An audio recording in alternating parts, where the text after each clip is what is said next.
Welcome back. This is Opposing Views. I'm Roger Pomoceno, and our guests, Chuck Manansala and Director Wilkins Villanueva. And our question for tonight: should the planting and usage of marijuana be legalized in the country? Now, let's go through them. We've gone through the medicinal argument, and even the recreational argument, and the argument that it's being legalized now in certain parts of the world.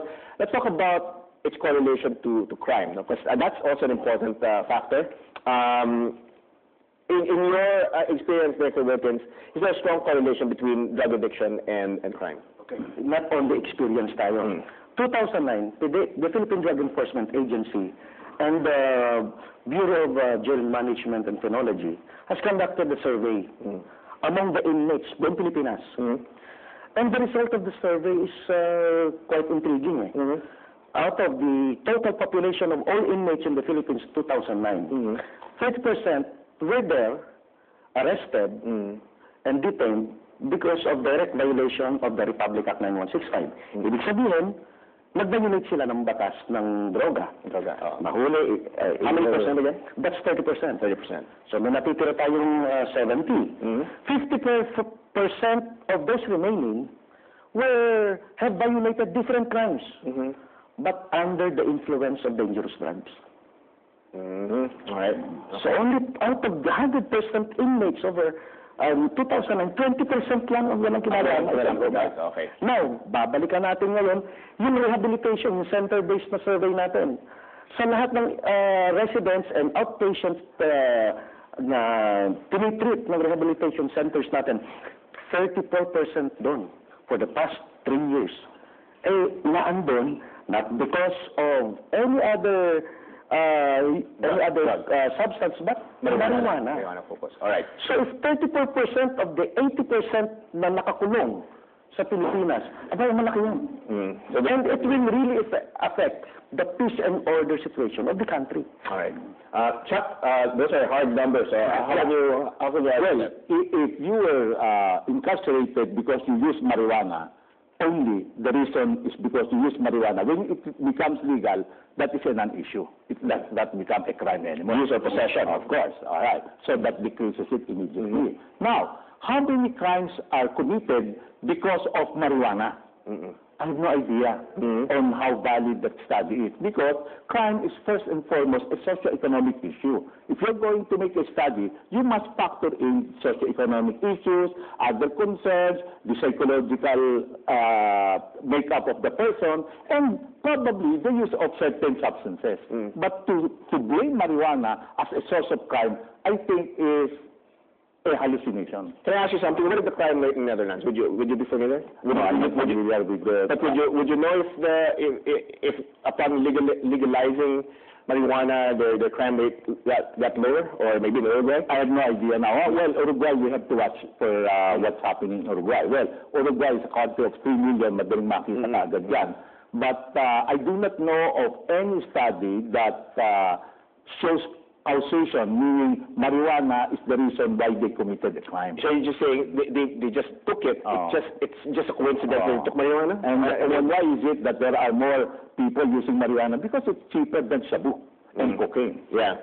Because, people, they do what they want. But I am not for that. Yeah. I am for regulation. Let me play for a devil's advocate here. I mean, how many of all those who were incarcerated or in rehab, or perhaps those who are jailed, how many naman committed a crime under the influence of alcohol, which is a legal substance?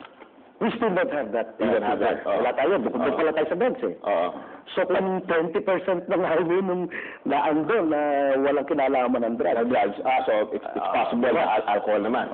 But I'm just saying alcohol is less. The correlation is less. Maybe some of them pinagsama ng alcohol or drugs. We don't know. But what we are sure about is that 80% sa nakakulong a dangerous, it's either direct violation of the Republic Act 9165 or influensyado na nagbabaw. Let's talk about crime. When you smoke methamphetamine, you become aggressive. You become uninhibited, and you become violent. When you smoke marijuana, you become sedated. You want to sleep or you want to eat. Or you become happy. Crime? Or probably you want to party or sing. Yeah, okay. You know? Gusto nyo mag-happy-happy kayo. When you're in marijuana, you're happy.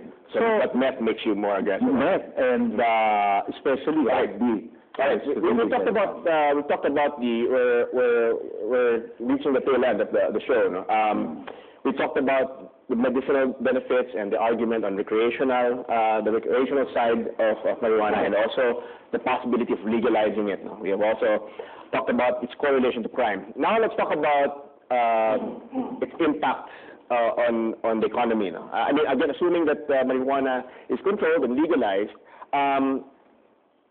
Let's say it's legalized in the same way that we legalize alcohol. Because alcohol was a banned substance back in the 1920s, no? Before the 1920s. So eventually became legal, and the government is regulating it and taxing it.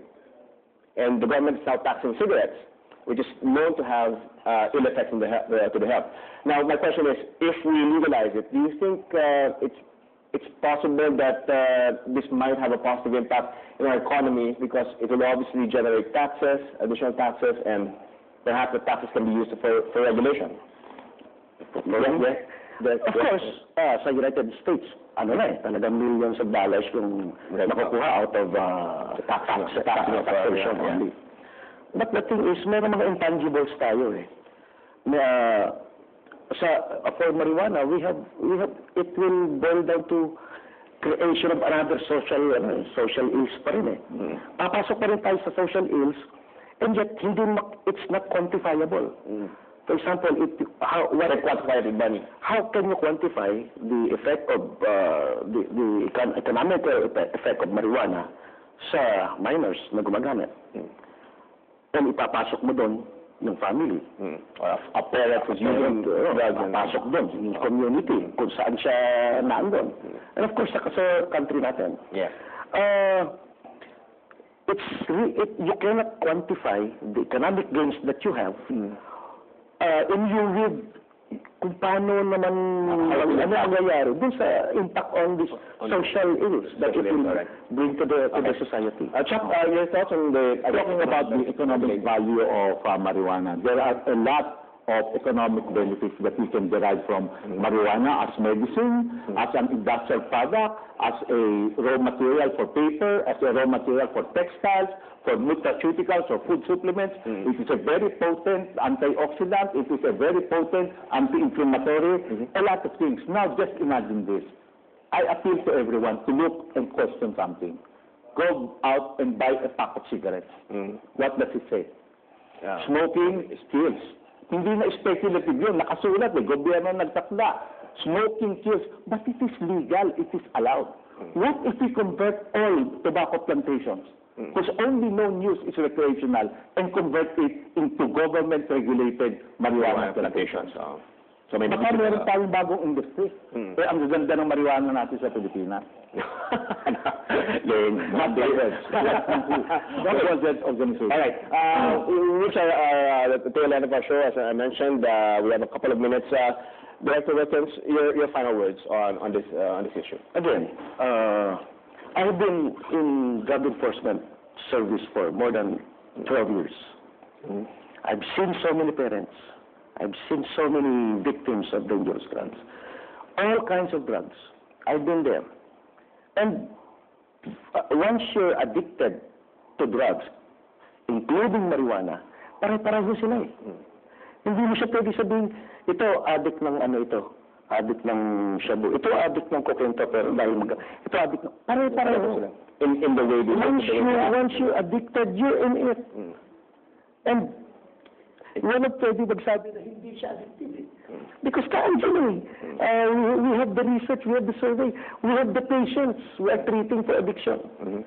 Opening the gate for them, for the future addicts, for our children, and for the children of our children, might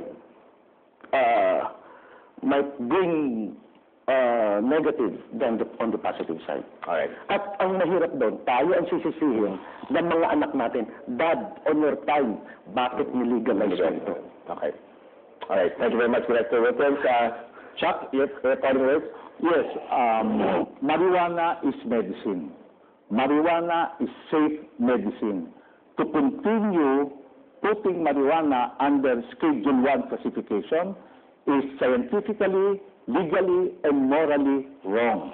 We should not deprive our nation, we should not deprive our mothers who have legitimate medical needs access to marijuana in a manner that is safe and legal. Right. Prohibition does not work. The first case of prohibition, what was it? To not partake of the fruit of tree of knowledge. How many people were involved? Right. Who was the police? Ano outcome? It did not work.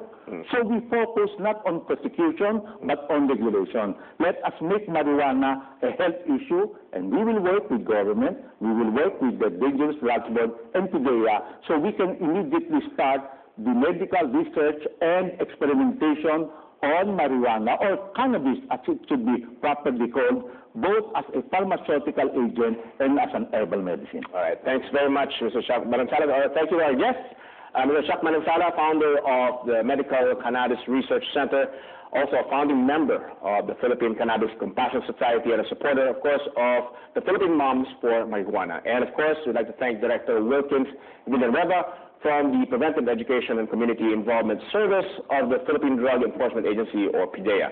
Now let's see the results of our online poll. Our question: should the planting and usage of marijuana be legalized in the country? The answer is